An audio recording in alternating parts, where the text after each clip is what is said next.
না, আমি খুশি হলাম জেনে যে আপনি পটুয়াখালী আমাদের এই পাখিমারায় যে পানি জাদুঘরটা আমরা যখন স্থাপন করি, কেউ ভাবেনি যে শহর বাদ দিয়ে ক্যাপিটাল বাদ দিয়ে এরকম একটা জায়গা, কিন্তু উদ্দেশ্যটাই ছিল যে মানুষ যারা পানির সঙ্গে বসবাস, নদীর সঙ্গে বসবাস, তাদের বিষয়গুলোকে সামনে নিয়ে আসা আর শিক্ষামূলক একটা জায়গা তৈরি করা। কেন জানতে হবে তো আমাদের এতগুলো নদী আছে, আমরা বিভিন্ন সোর্সে বিভিন্ন কথা শুনি, আমাদের পানি দিচ্ছে না, বন্টন হচ্ছে না, পানি নিয়ে যাচ্ছে, আসলে কি হচ্ছে এটা কি করে জানবো যদি আমরা না বুঝি? আর পানির গুরুত্বটাকে তো বুঝতে হবে, নদীর গুরুত্বটাকে বুঝতে হবে, এটা আমাদের জন্য যে কত বড় একটা সম্পদ, সেখান থেকে আমাদের এই প্রচেষ্টা।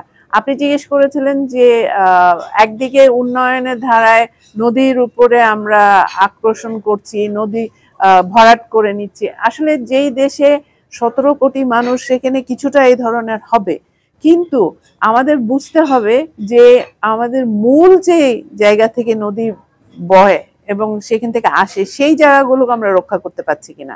নদীকে যদি আমার কোনো কারণে তাকে কম্প্রোমাইজ করতে হয়, তার জন্য আরেকটা ব্যবস্থা নিতে হবে।